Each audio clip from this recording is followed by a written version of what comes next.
Richard Irwin, downtown. Okay. So this is a work session, a second work session on AO 2019-28S. It's specific to provisions around the separation distances. The Assembly and the clerk have received multiple inquiries about this provision, so I thought it might be prudent for us to do this before the meeting. Do you want to go ahead and get us started? Sure, I can talk about the drafting. I think that this is throwing people potentially more than it needs to because it's a very narrow drafting clarification here. I'll say by way of background, this was requested by Mr. Constant, one of the sponsors of the ordinance, and I'll let him speak to his intent if he'd like to. But in terms of the drafting, all this does is clarify that it does not change the underlying zoning designation of the organization that is, if an organization is participating as an emergency shelter, it isn't effectively a change in the zoning designation of that facility. So for religious institutions involved in this, for religious assemblies involved in emergency sheltering, religious assemblies are already protected land uses in their own right. When it comes to the separation distance from marijuana-related businesses, they have zero impact from this. Any other facility that is already a protected land use is in no way impacted by this change. Things that are not protected land uses, we talked about other facilities in the course of this. If an Elks Lodge would like to suddenly participate in the emergency sheltering ordinance, all this does is say, by virtue of participating in the emergency sheltering ordinance, or in the emergency sheltering scheme as an emergency shelter, you don't become a homeless and transient shelter for the purpose of separation distances from marijuana-oriented businesses. And I believe the intent is that we don't have things that sort of pop up in this new use category after the fact that's made challenging the ability of a business to do business when it has already. And it also, I mean, again, I think that all this is a clarification because legally you can't become a homeless and transient shelter under Title 21 unless you are zoned PLI and you go through the conditional use permitting process. Otherwise, you are not a homeless and transient shelter under code, in my interpretation and the interpretation of the planning department. So it's effectively just a clarification to avoid future arguments over whether or not a facility has somehow become a homeless and transient shelter for the purpose of Title 21 by virtue of participating in this emergency sheltering program. So. Thank you. Did you want to speak on it, Mr. Constant? I think that was a very clear definition. Mr. Wells? Okay, so that comes up, we're allowing, they're not called homeless and transient shelters, and they kind of are. We're calling them an emergency shelter. We're not even really using that verbiage. So yeah, we are. We are? No, we are. You're correct. We're calling these emergency shelters. And I'm just clarifying that for the purpose of Title 21, they're not an emergency and transient shelter. They're still whatever use they were to begin with. If they're a religious assembly, Title 21 will still consider them a religious assembly. If they're a social hall or whatever other, if they're an ice rink or whatever they are under Title 21, they're not Title 21, under Title 21, they don't become a homeless and transient shelter by virtue of participating in this Title 16 homeless and transient sheltering, emergency sheltering program. Do we have something anywhere, Title 21, that has as a use emergency shelter? No. Should that properly happen at some point? If you want to, if it's the will of the body to create a primary or secondary use, which is emergency shelter, you could create a Title 21 allowance for temporary sheltering or allow for certain classes of uses to also do that as a secondary use. You could certainly consider that as a further code amendment. At this point, this is effectively a Title 16 override of Title 21 in the event of effectively a public health emergency. Okay, good, thank you. Thank you, Mr. Wells. Any other questions on this before I turn it over to the operators to comment? Okay. Seeing no one, do any of the operators want to comment on this? So, my name is Richard Irwin, and thank you very much for allowing us to be able to speak at this. And I know that we've already addressed this, and I appreciate you responding to the letter that I put out. So I just have some clarifying, and I think that they've been addressed, at least somewhat in this. So I have some specific questions here that I'd like to ask regarding this ordinance. Go ahead. So, page 2B says deactivation shall occur with no less than 7 days notice for operating emergency shelter plans and deal with. So I guess my question is, why deactivation? So from our perspective, as a homeless shelter, we're full functioning in everything that we do. We have paid staff, we provide meals, we have lots of programs that are going on, case management, our participation in HMIS, all of that, and to shut that off and shut that back on is not that simple for us. So just bearing that in mind on the deactivation part. So any comments or thoughts about that? If you want me to comment on that, I mean, this is the idea here is that this applies only to if those shelters which are appropriately zoned to be homeless and transient shelters and have conditional use permits can be open at all times. This is something, the structure here is allowed to allow for temporary use that overrides Title 21. And so we're providing a floor. It doesn't mean that deactivation will always occur with only 7 days notice, but that the health department must provide at least 7 days notice before it deactivates the plan, so that both residents and or shelter occupants and shelter operators have at least 7 days. I understand, I appreciate that. I'm wondering if deactivation actually needs to happen. I'm not certain why that is. Otherwise, we effectively are overriding Title 21. That would require Title 21 amendment, I believe, to do a permanent. This is what Mr. Weddleton proposed. If you wanted to provide a different route under Title 21 to provide a permanent secondary use for all, certain subcategory of uses to allow them to operate as homeless shelters all the time, then that would allow for more shelters. That goes to the question of why can't more facilities be shelters? And I think that's a Title 21 question, which you should certainly consider as well. Before I go to you, Mr. Weddleton, I just want to state that this work session was planned just to talk about the separation distances. I didn't mean this to open up the whole thing again, but that's obviously not under my control. Mr. Weddleton? You might have answered it. Maybe I still. Did you have a question? I was just looking for clarification too, that, this idea of the emergency shelter and deactivation, that's really in regard to, like, for instance, if you use your example that you did of an ice rink that was considered an emergency shelter, at some point there would need to be a deactivation of that emergency shelter, so you would want the 7-day notification of that emergency shelter. So that's really all that particular part applies to. It applies to any shelter that operates pursuant to this permission, this temporary, what was previously temporary cold weather sheltering. And I think there is a little bit of a quandary that we've had shelters that have operated now for several years continuously that are not permitted under Title 21. They are allowed, they're temporary shelters under Title 16. And so for as long as there are emergency conditions recognized by the health department, they'll continue to be able to operate. Otherwise, barring a change in Title 21, they aren't permitted uses in the zones in which they operate. Okay. Does that make sense? Yes. Yeah. Thank you. Thank you, Ms. Kennedy. Ms. Weddleton, did you have anything? I think I had my answer, but it's a tough one, right? How do you make Title 21? I mean, they provide an amazingly valuable resource. If we lost that, we'd be in big trouble, and hundreds of people would. But they don't fit the code. I agree, and so that is the challenge, and I think that my understanding is this body as considering multiple pieces to an approach to helping to provide more sheltering in the community. This is one piece. This is extending and expanding the eligibility or the ability to use the emergency sheltering plan. In terms of being able to provide more permanent sheltering, I agree that policy-wise that is certainly an issue in the community. I believe that would require some sort of tweaking of Title 21, which this body may want to consider as well. Sure, Mr. Gates. I just wondered if you want to tweak Title 21 and install the plans on your issue first, and then it's a complete process that will take a few months. Thank you. Did you have anything further? I have another point. Page 3. Page 3, number 2. Facilities designated as emergency shelters under this chapter should not be considered homeless and transient shelters for the purpose of determining required separation distances pursuant to blank. So is that what you were addressing in your first comments?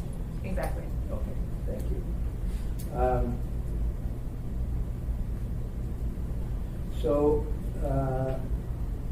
I want to make a correction. In my letter that I sent to you that there were 14 marijuana retail stores, we were given that information by someone in authority, but as I looked it up, actually there's only 9 or 10 within our 1 mile radius. So the third point is page 3B. The department may designate social service facilities, religious assemblies, churches, and other structures as emergency shelters, and may rescind such designation at any time with or without cause. Designation and rescission are discretionary decisions of the department. Nothing in this chapter shall require designation regardless of an applicant's satisfaction of all requirements set forth herein. To qualify a social service facility, religious assembly, church, or other facility shall apply to the department director or designate and satisfy the following requirements. So I guess I'm just a little curious why this is left up to just a discretionary decision, and wondering if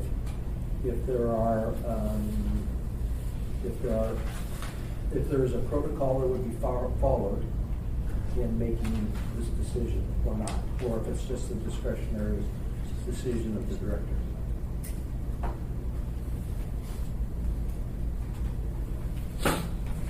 If drafted, you provide that it is in the discretion of the director. I assume that the department would determine some sort of internal protocol, but I'll let Director Padilla speak to that.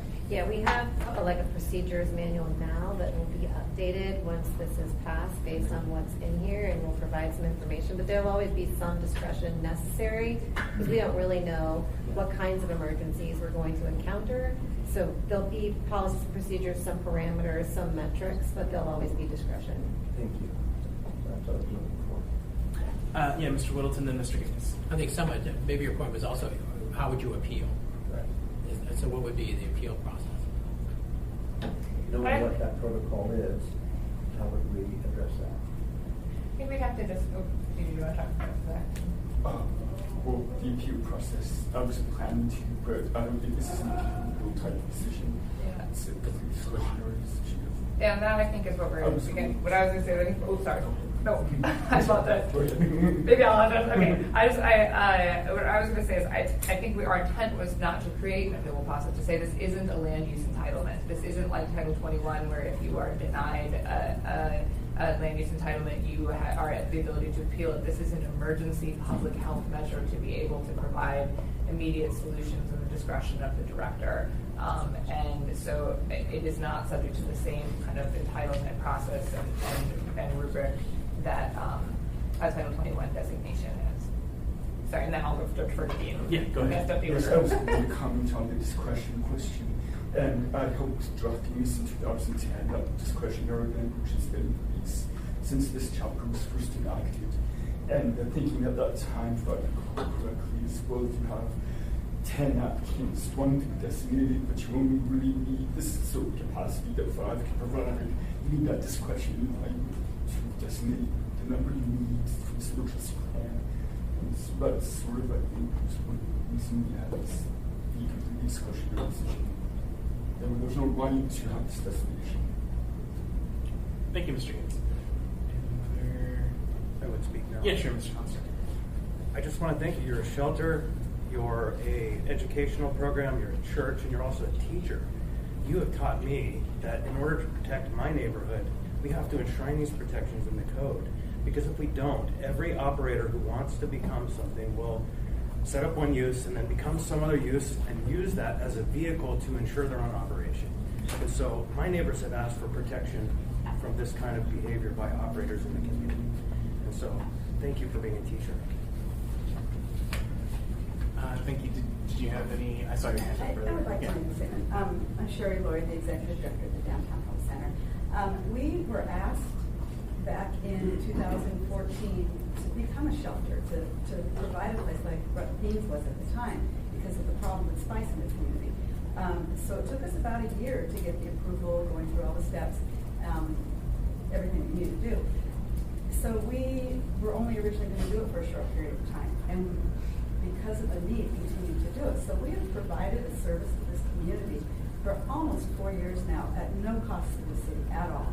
I know, Chris, you think we have expanded from one thing to another. We went from being a soup kitchen with the plans when we built that building to be a culinary school. The city asked us to consider being a shelter because of the space, so we went ahead and accommodated the city in that. It seems to me that we are different than a church setting up a shelter for volunteers. We have 10 full or paid staff in the shelter. We have a shelter director that runs it. The whole program is set up now. We never intended it to be. We have adapted to be in the shelter year-round because of the need. We now have 100 people employed in the community because of our school. Many of them are women from the shelter. We have 16 women in the shelter now that actually have jobs, and they're trying to get money to buy cars, to get apartments. We're helping them with all the HMIS stuff, but they're not getting places that fast with that. So we go out and help them find houses. So we're doing a lot to change this community, and I don't know if it's possible to have an exception for the type of shelter that we are, or if there's a process to change our zoning. Nancy Burke looked into it at one time. That was the first year. So, or if we can be grandfathered to continue as a shelter. Deactivating would be the end of the shelter. I can say that. We would not start it again if it was ever deactivated because it's too much. That's 10 people that we would, they would lose their jobs. Everything is set up. Our operations are set up now to be a shelter. If not, if the shelter would go, be deactivated, we would find another use for the space, feeding wise. So it just, we could not turn, we're not set up to turn on and off at all. But we do provide incredibly valuable services. Thank you. Did you have a question related to the ordinance, Mr. Wilson? Somewhat. Question related to Hope. So how many people are housed at your Hope? Right now we have 50 women a night that stay there. 50 women a night. So were you to close, where would they go? That's a really good question. Would they scatter around the city or do what we see now, hang out in the downtown area, further traumatize that neighborhood? Most of them live on the streets, they probably go back to the streets. So it'd be devastating for downtown. For It would be Chicks, devastating. they wouldn't go to South Anchorage primarily. No. And we have, I mean, actually the women that are there, their conditions are, they have been so traumatized and abused that to send them back out, they're making progress. They have 16 of those women actually working is a miracle. That's incredible to me. Because when they started, they were there, when we first started taking them, they were hunkered down, scared. They've been used to seeing a lot of assaults and stuff like that. Now they come and they stay inside safe. So it would be very traumatic for the city and for the women to have to be sent back out. I'm not sure that everybody's aware of the amount of women that come into our shelter have been trafficked. It's a large percentage. So it's a very serious issue. Yesterday we were dealing with someone who probably for the last 10 years has lived in trap houses, going from one to another and trying to help that individual. It goes on and on and on. That's only one of lots. The percentage would be very high. So turning them back onto the street that's very scary stuff. It would also impact awake because awake sends their overflow, but they also, the ones that they aren't ready to take in, they send them to us so they can have room for women and children. So it would impact in a much larger scale. And the police bring people to us, the airport police bring people to us, so it's somehow we got to resolve how we have to address this. Thank you. Did you have anything? No, good, thank you. All right. Yeah, Ms. McPherson, you have something? Yeah, I just want to bring it back to what I started with background last work session, which is that but for this ordinance, the whole deactivation automatically happens in 12 days because the code doesn't allow places like downtown Hope right now to operate year-round. We've had this override that has been passed ad hoc for the past 2 years. So what we're trying to do here is create a reasonable solution that as long as we have a recognized crisis in the eyes of the health department, would allow places that are preparing, filling a critical gap in sheltering to be permitted to continue to operate. But it's only one piece of a long-term solution. I do think that there is a question that all of us are batting around this room about whether there's also a Title 21 change that is part of the solution. But we're starting from a code that doesn't have any provision for this. It only has a temporary cold weather sheltering plan that allows places like Dr. Hope to only operate in the winter. That has then been overridden for the past 2 seasons.